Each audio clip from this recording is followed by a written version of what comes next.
This is an account of how a great religious fervor swept across the 13 colonies of the English in the land of North America. It is said that this movement, known as the First Great Awakening, changed the customs and beliefs of the people, altering the very fabric of their society. It brought forth a new age of piety among the Americans, and the effects of this awakening spread far and wide, influencing both the great and the humble.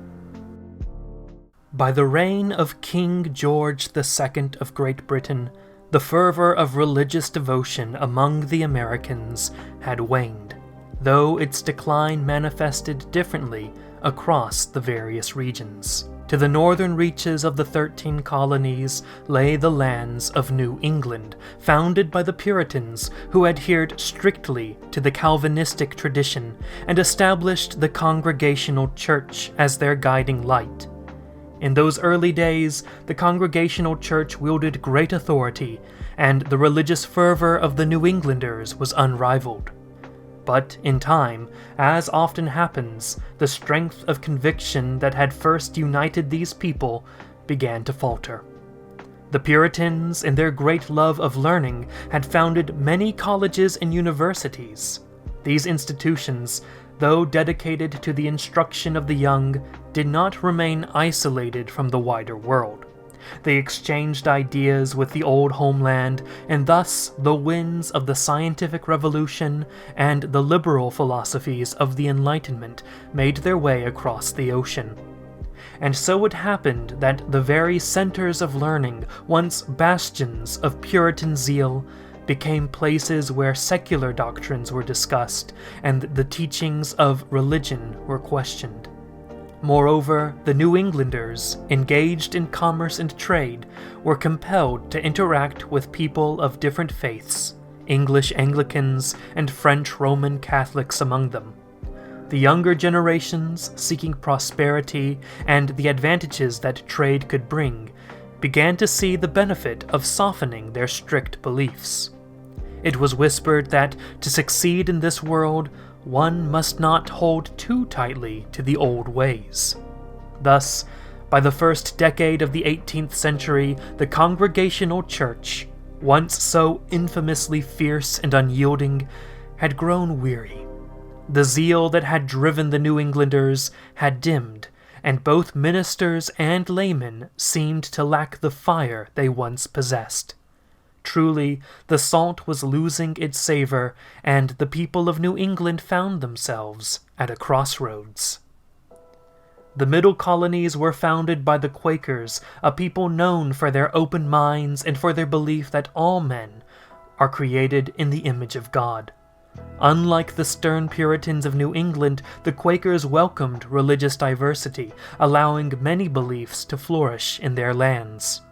They ruled not with the heavy hand of strict doctrine, but with a lighter touch, focusing on peace, tolerance, and the promotion of openness towards all. But over time, as is the way of human affairs, the Quakers who once held fast to their faith began to drift from their religious convictions. The power they held over the Middle Colonies, though rooted in their Christian beliefs, came to be wielded in more secular fashion. The doctrines they had once cherished began to fade from memory, and the Quakers, once a spiritual force, transformed into a mere political and intellectual class. Thus, their religious zeal waned, and what had once been a deeply spiritual people became, in the eyes of many, indifferent. In these same Middle Colonies, particularly around New York, the Dutch Reformed Church held sway, a remnant of the days when this land was known as New Netherland, before the English conquest. The Dutch Reformed maintained their connection to the Netherlands, preserving their traditions in the face of growing secularism. Yet, even though they found themselves isolated, an island in a vast sea of indifferentism, as the changing tides of thought and belief swept through the colonies. From the moment the South was founded, the Church of England was established as the faith of the land. Unlike the more dissident Northerners in New England and the Middle Colonies, the Southerners held a deep consciousness of their English roots, honoring their ties to England and her long-standing traditions. In keeping with this loyalty, the National Church of the homeland ruled steadfastly in the South, shaping its religious life in much the same way it did across the Atlantic. Yet, as the Southerners gradually built an aristocratic and hierarchical society, one fashioned after the noble estates of England, the Church of England evolved to meet its role within this structure. It was chiefly the planter class, the aristocracy of the land, who attended its services with any regularity. The middle class of the South, aspiring to join the ranks of the aristocrats, also attended from time to time, though their visits were far less consistent. In the back country, however, things took a different shape.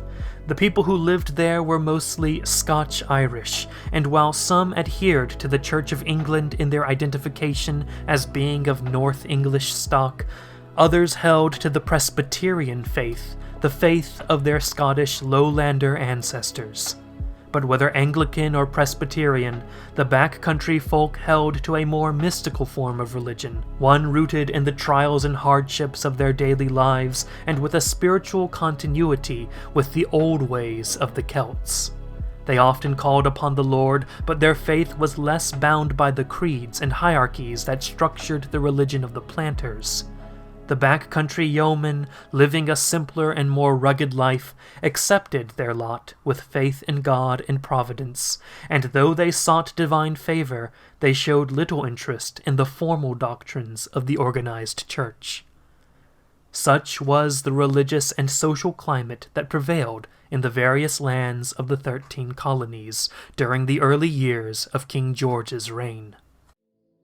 It is said that before the movement known to us as the First Great Awakening spread across the 13 colonies, its beginnings could be traced back to the lands of continental Europe. In those days, within the vast and sprawling dominion of the Holy Roman Empire, there arose a new fervor among the Protestant peoples, and from this soil, the Pietist movement took root. The Pietists, drawing their lineage from the Lutheran tradition, turned their hearts toward a more intimate relationship with God, one that transcended the mere observance of ritual and creed.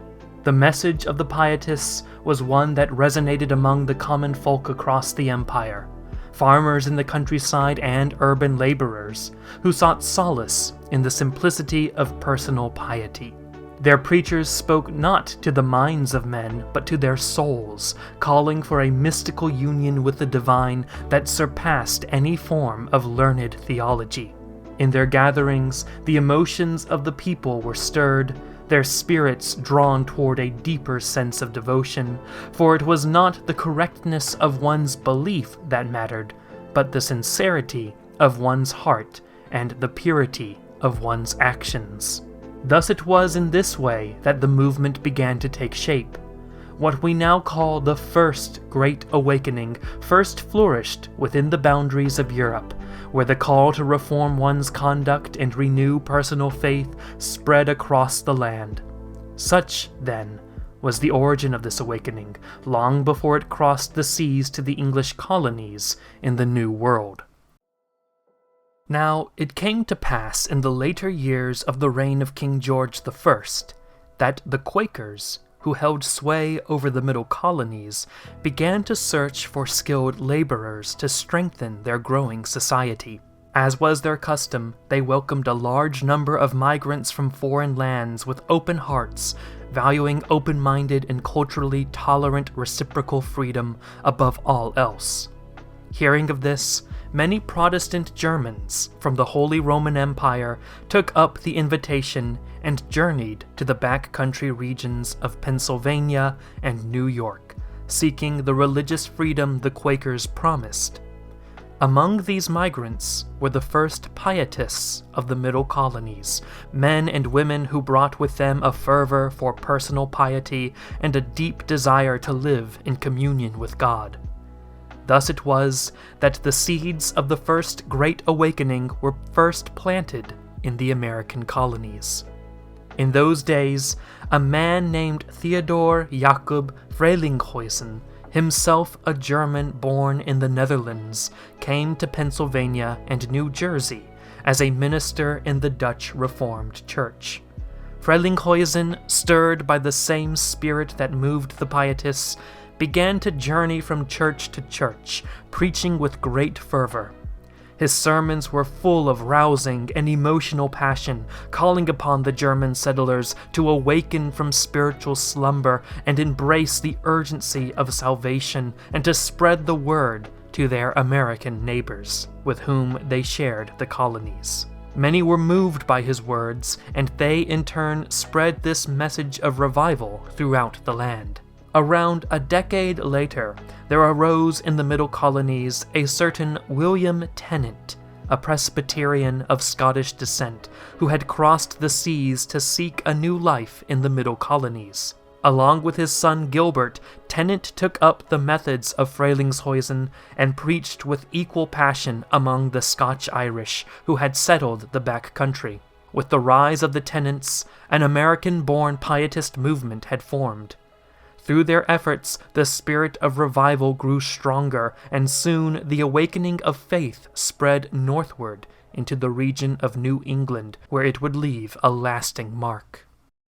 Now there was in the land of New England a man named Jonathan Edwards, a minister in the Congregational Church.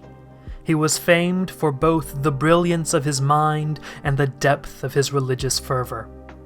It is said that Edwards in his youth studied at the colleges of his land, and notably at Yale University, where the newest ideas from England and the continent of Europe were taught. There, Edward learned of the discoveries of the scientific revolution and the doctrines of the Enlightenment, which were spreading across Western civilization. Though impressed by certain ideas, especially John Locke's teaching on the value of the individual and the power of reason, Edwards also saw how enlightened liberalism was weakening the faith of his people. His heart was troubled to see the religious zeal of his Puritan ancestors fading, and he resolved to rekindle that fire. Word reached Edwards of a great revival that had begun in the Middle Colonies, brought about by men like William Tennant and his son Gilbert. Stirred by their example, Edwards sought to bring the same spirit of revival to the Congregational Church in New England. He was a man of remarkable talent, a preacher of great eloquence, who could weave both logic and emotion into his sermons, using his vivid imagination to paint pictures of both heaven and hell that gripped the souls of his listeners. His piety, too, was evident, and those who heard him preach said there was something almost otherworldly in his demeanor, as though he walked closer to God than other men. In the 7th year of the reign of King George II, Edwards began his work in the town of Northampton, Massachusetts. There, in that place, he set about reviving the old Puritan faith, and it was here that the Great Awakening began to take root in the Congregational Church of New England, and through all of the Connecticut River Valley. Edwards' staunchly conservative mission was clear: to fight against the rising tide of liberalism and enlightened thought, which he believed was eroding the foundations of faith. Though he had learned much from the Enlightenment, Edwards' heart was set on restoring the strict Calvinism of his forefathers, though at times utilizing more radical means of preaching, using Enlightenment rhetorical principles against the ideology itself had wrought. Edwards' aims were intrinsically counter-Enlightenment in nature. It was Edwards who famously preached that men and women were helpless before the power of God, and their salvation depended entirely on divine grace. In his 1741 sermon, "Sinners in the Hands of an Angry God," Edwards declared, "There is hell's wide gaping mouth open, and you have nothing to stand upon, nor anything to take hold of. There is nothing between you and hell but the air. 'Tis only the power and mere pleasure of God that holds you up." Upon hearing such words, the people were struck with fear. An observer who witnessed one of these sermons reported, "There was a great moaning and crying through the whole house. What shall I do to be saved? Oh, I am going to hell." Thus did Edwards return to the old Puritan ways, describing in terrible detail the torments that awaited the damned, and many who heard him were gripped with terror. For Edwards, the path to salvation he called conversion began with a psychological awakening, a realization of one's sinful state and unworthiness before God. This fear of hell then gave way to the next stage, where the soul became aware of God's mercy and forgiveness. Those who experienced this conversion were filled with peace and joy, crying out in thanks to the Lord. And so, the first Great Awakening spread through the colonies, beginning with Edward's revival in the 1730s.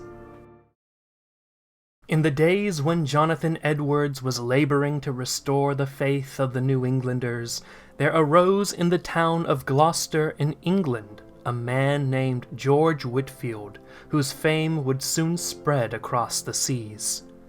It was said of Whitefield that he was a striking figure, slender and youthful, and many who saw him claimed he appeared almost angelic, as though touched by divine authority. Though Whitefield had read the works of the German pietists and admired the efforts of Edwards and the Tenets, he was most deeply inspired by John Wesley, the founder of the Methodists, whose fervent message of salvation through personal conversion gripped his heart. In the year 1739, Whitefield resolved to carry this message to the distant colonies across the Atlantic. Unlike Edwards, Whitefield was not a man of the intellect, nor did he labor over theological matters with the same care. Instead, he sought to move the hearts of men through great emotional power, and wherever he went, he spoke with fiery passion, calling all who would listen to repent of their sins and seek the grace of God. Whitefield's preaching was marked by grand gestures and a voice that could carry far, and rather than addressing small congregations, he aimed to gather the largest crowds possible. From Georgia in the south to Massachusetts in the north, he traveled tirelessly, carrying his message to all the lands of the 13 colonies. Thus did Whitefield make the first Great Awakening not merely a local revival, but a movement that touched every corner of the English settlements in America, binding the colonies together in a shared religious experience. Wherever Whitefield preached, the crowds were so vast that churches could not contain them, and so he spoke in the open air to fields full of listeners. It is said that when he did preach in churches, the crowds were so great that he had to be lifted through a window, carried above the heads of the people until he could reach the pulpit. Such was the fervor to hear him speak. Even Benjamin Franklin, known for his liberal thoughts and scientific interests, was moved by Whitefield's words. It is said that, while Whitefield was preaching in Boston, Franklin was so impressed that he personally donated money to support the preacher, marveling at the power of his words. The impact of Whitefield's sermons was such that soon the colonies from the north to the south were filled with talk of religion. The Pennsylvania Gazette reported that everywhere people were discussing faith, and books on piety and devotion flew off the shelves. Men and women from all walks of life began to speak of feeling what they called a new light, a sudden realization of divine grace, as if they had been born again into the faith.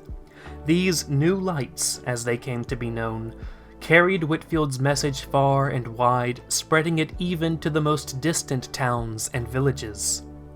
And so it was that George Whitefield, by the power of his voice and the force of his zeal, brought about a great transformation in the 13 colonies, sowing the seeds of religious revival that would shape the hearts and minds of generations to come.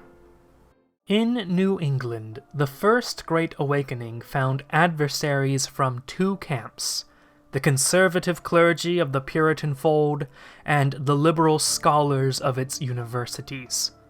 Despite being rooted in conservative theology, the movement's methods, radical and emotional, created enemies even among those inclined toward tradition.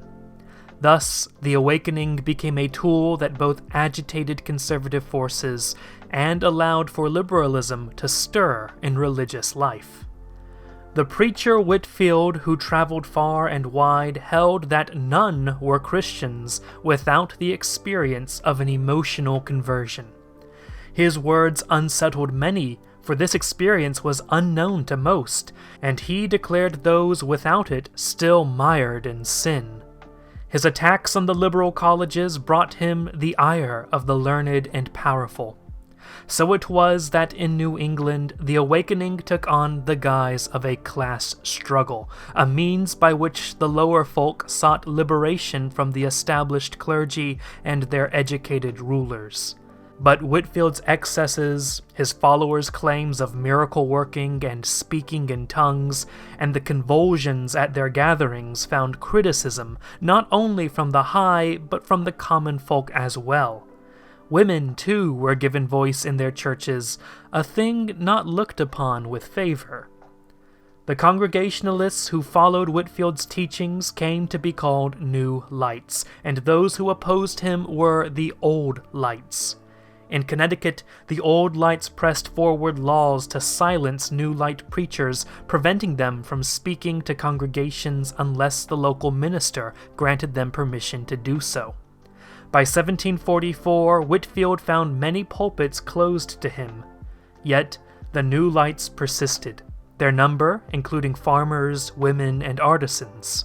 They roamed the countryside, condemning the Old Lights as unconverted sinners, and many found themselves in prison for their defiance.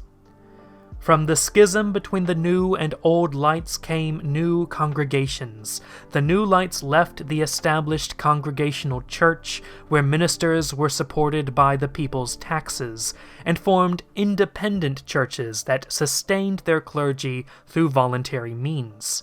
In time, some 125 new congregations arose, sustained by the zeal of their followers. Here we must turn to the Baptists, whose churches, small in number before the Awakening, had fallen into decline both in their membership and in doctrine. They had begun to drift towards Arminianism and Unitarian beliefs, forsaking the old Calvinist ways. At first, the Baptists were hesitant to join the Great Awakening, but in time, they embraced it with fervor. As a result, many New Lights filled their pews, and the Baptists grew in strength. With their newfound vigor, they returned to Calvinism and began to speak out against the state-sponsored Congregational Church. In New England, ministers held sway not only by their knowledge of the sacred scriptures, but by their learned education.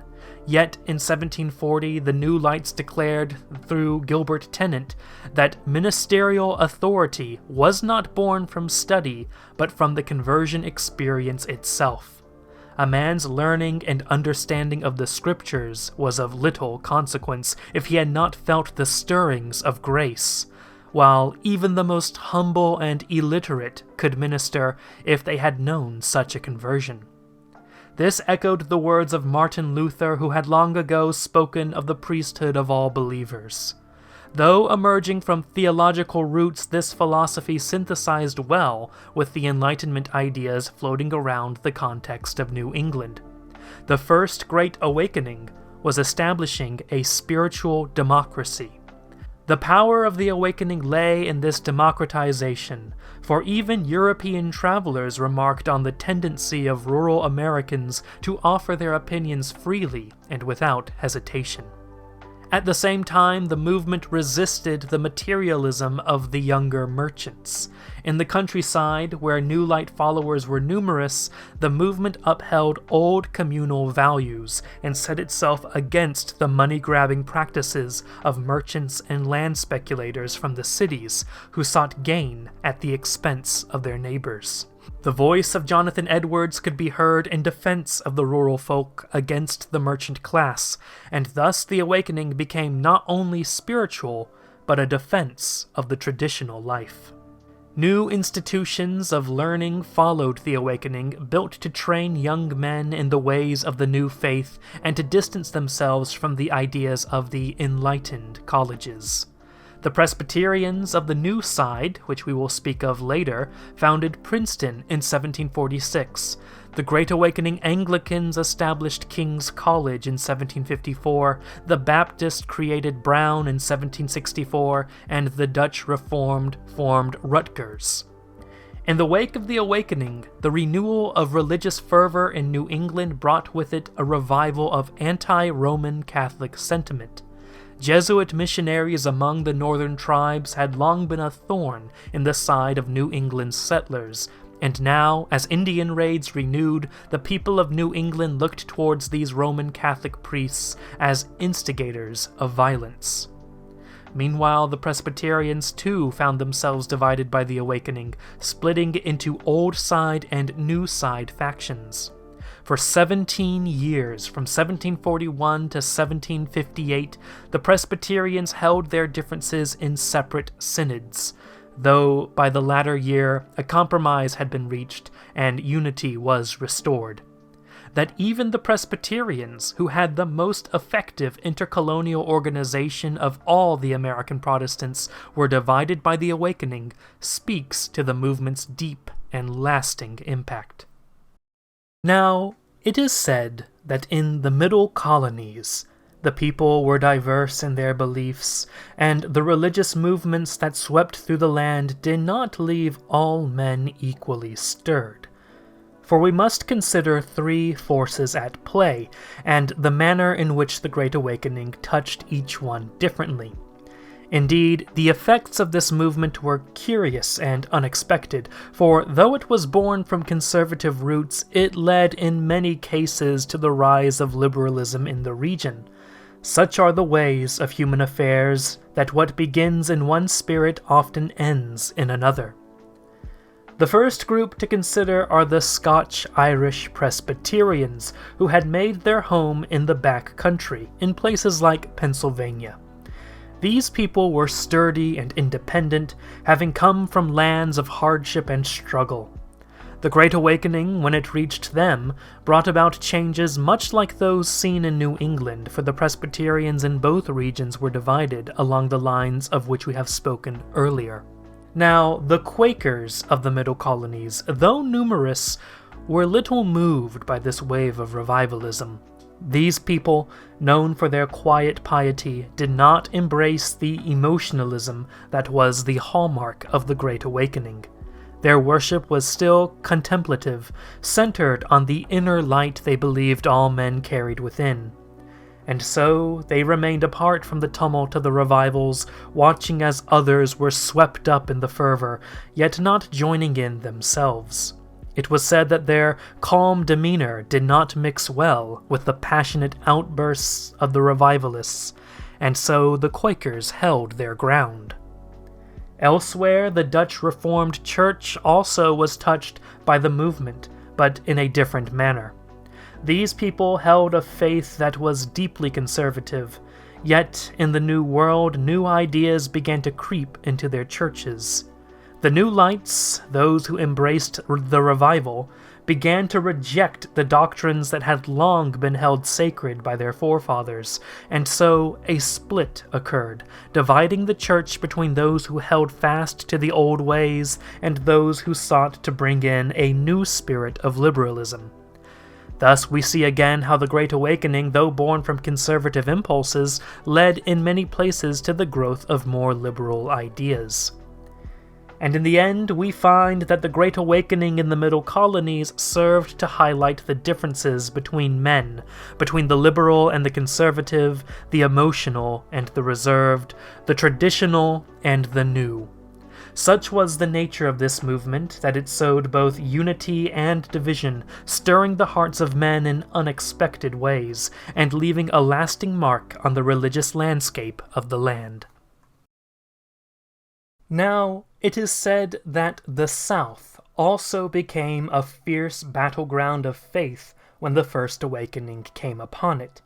For here the movement did not only challenge men's hearts, but it also stirred up the very foundations of society, turning the established Church of England into a weapon for the defense of the aristocracy and pitting various classes and sects against one another.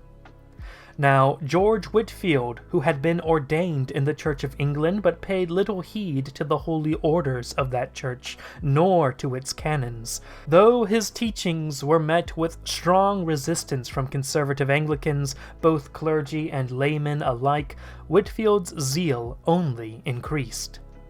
There is a tale told of Whitefield's arrival in Boston, where a prominent Anglican minister, upon seeing him, said, "Mr. Whitefield, I am sorry to see you here." To which Whitefield replied, "Yes, and so is the devil." Such was the manner of the man, bold and unyielding, and it was not long before many southern church doors were barred to him. Articles appeared in the South penned by Anglican ministers condemning him in strong terms, but Whitefield continued his preaching regardless, attacking the luxury and impious distractions of the southern aristocracy, thus making enemies of the planters, even as he found favor among some of the Scotch-Irish in the back country. Now it should be understood that the aristocracy of the South, though displeased with Whitefield, did not find themselves in open conflict with the lower classes as a whole, for only some of the Scotch-Irish had harbored their own grievances against the southern gentry. And while Whitefield railed against the entertainments of the rich, he found that the Church of England in the South faced other troubles as well. The church, being dominated by the planter class, largely ignored the African population and counted among its congregation the middle-class Southerners of the coast, many of whom were descended from indentured servants. The Scotch-Irish attended irregularly, preferring their own ways rooted in the old Celtic traditions, unless they were Presbyterians, in which case they would not attend an Anglican church at all. It is said that the planters who held power in the church could punish any clergy who dared preach against their sins. This state of affairs troubled many, and in 1743 a man named Samuel Morris, a bricklayer of the middle class in Virginia, came across Whitefield's sermons and found in them a deeper spiritual truth. He led a group of Anglicans out of the church, seeking a more mystical experience, and soon invited new side Presbyterian ministers from the north to their meetings. Revivals broke out among the Tidewater Southerners, their enthusiasm fed by both the Scotch-Irish Presbyterianism and the New Light Methodism spreading from the north. But this division within the South threatened the authority of the Virginian gentry, and the rise of religious pluralism jeopardized the church's tax-supported status.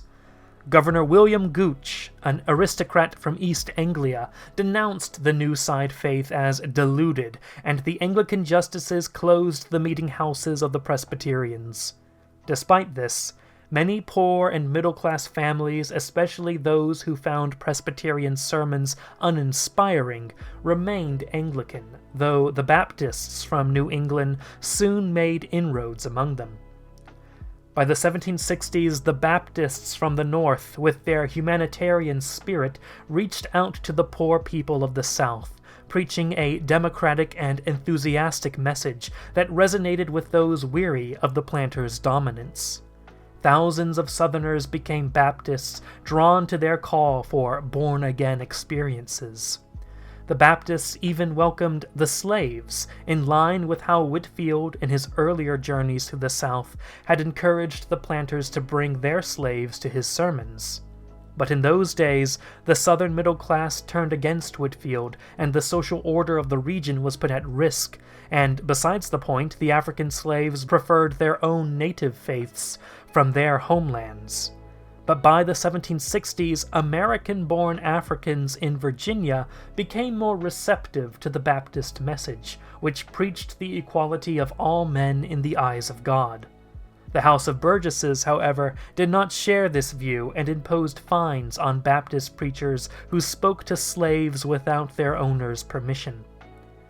The Baptists, it is said, opposed the social hierarchy and addressed all men and women as brothers and sisters, thus challenging the established order of the planters. They also carried with them a Puritan streak, condemning games, drinking, dancing, and frivolities on the Sabbath. This intrusion of what the gentry saw as Yankee Puritanism into their social order led to violent conflicts between the Anglicans and the Baptists.